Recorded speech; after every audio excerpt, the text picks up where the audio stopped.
That kind of seeing the benefit of what you're teaching the dog like kind of made me feel good. We want to keep going, especially kind of reiterating to the client as well, like what you're teaching.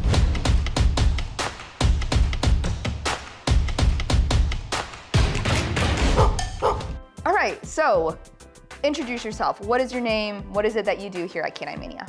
My name's Erika. So a big thing, I mean, I mainly train the dogs here, but we're always looking at, or taking them out to potty, relieving them, making sure they're good to go physically, always checking them body language and stuff like that. But yeah, it's just super fun to be around the dogs all day, and yeah.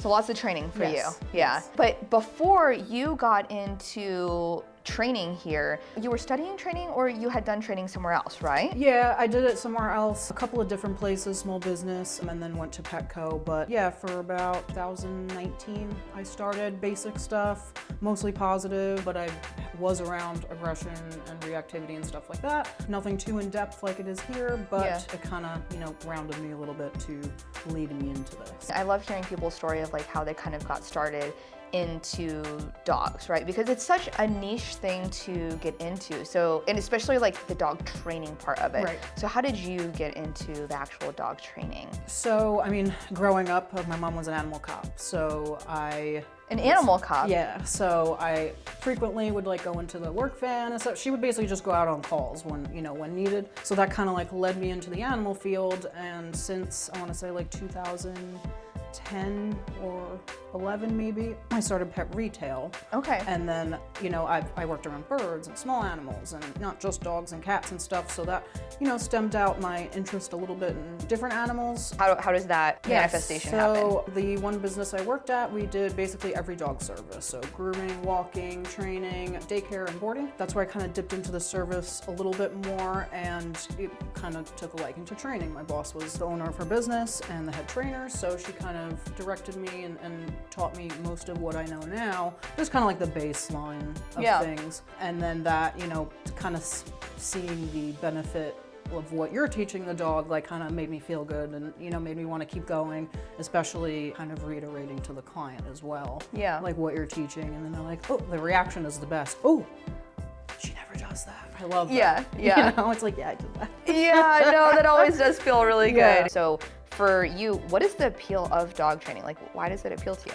I feel like because I always am learning more. Like, I feel like I know a lot now, but there's always, like when I watch your videos and stuff, I'm like, I want to get there. Like, I want to know almost everything. I mean, you get to a point where you're still learning stuff For along sure, the way, yeah. or like different ways of doing things, but I think just the fact of like, I can learn more, I can learn different ways, I can really absorb a lot of this and take it anywhere. I mean, and again, the appeal for me is also just kind of watching them transform. Yeah. And knowing that you're doing it, it's like rewarding, and then, leading to the client, and then showing them, I did this. And then, their response is always the best. So what does your day-to-day life kind of look like as a dog trainer here? What does that look like from like the beginning to the end? Right in the beginning, we start relieving the dogs, getting them out since they haven't been out overnight. It's super important, just making sure they are successful when they're relieved, and then get right into training. I try to do a few dogs within an hour, short sessions, make it successful. I don't run them too much, depending on what they can handle.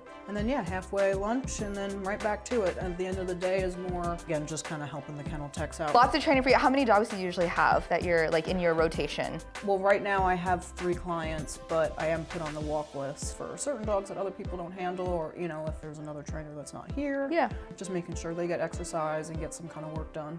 Being a trainer here and having the variety of different dogs that you train, do you have a favorite like behavior or something that you like to do? I mean, heel's really fun to teach. I like, again, kind of that transformation, knowing that they're going from, being super erratic to, right next to your side. That, that's something. So you like the heel position the most? I definitely, that one's fun to me. And I like to be moving. Like you said, it's kind of, a long back-to-back day, but it keeps my brain going, and it just keeps me moving. I think that's always the appeal of working at a place like Canine Mania, is that like you are constantly in movement. Like there's constantly something happening and you're learning new things, even if they're not like intentional big things. Right. Like you pick up some little stuff. Is there anything that you feel like that has impacted you and helped you grow as a person that a lot of people just wouldn't think about at all, what would that be? Yeah, number one, instant gratification. I guess it kind of ties into it, and patience. I mean, before I was into training, I mean, you know, everyone gets emotional with their dog, whatever they're doing, whether they're bad, whether they're good, whatever.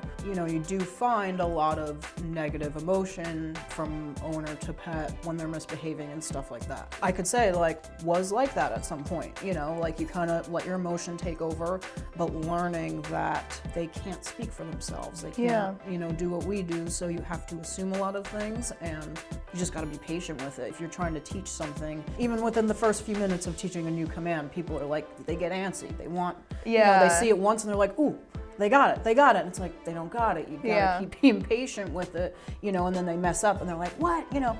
But you can't, the dog doesn't know something, you can't get mad at them for not knowing it. Do you have any quote that you find inspirational or motivating, or maybe just a quote that just, it takes up rent in your mind? Do you have something? Yes, I say it every morning, multiple times a day. Everything always works out for me. Yeah, it doesn't have much to do with training, but I find that when I'm a little bit spiritual. So I definitely like to, like, I have my own kind of higher power, and that kind of guides me throughout the day. Okay, so my last question for you is, if you could have like a billboard in New York Times Square, or you could have a commercial in the Super Bowl. So like the point being is that thousands of eyeballs are going to see this message. If you could put a message to the world, doesn't have to be about dogs, but if you could put a message to the world, what would it be? Mind your business. Yeah, I think that's one of my biggest things, because there's a lot of that nowadays. You know, everyone's in each other's stuff.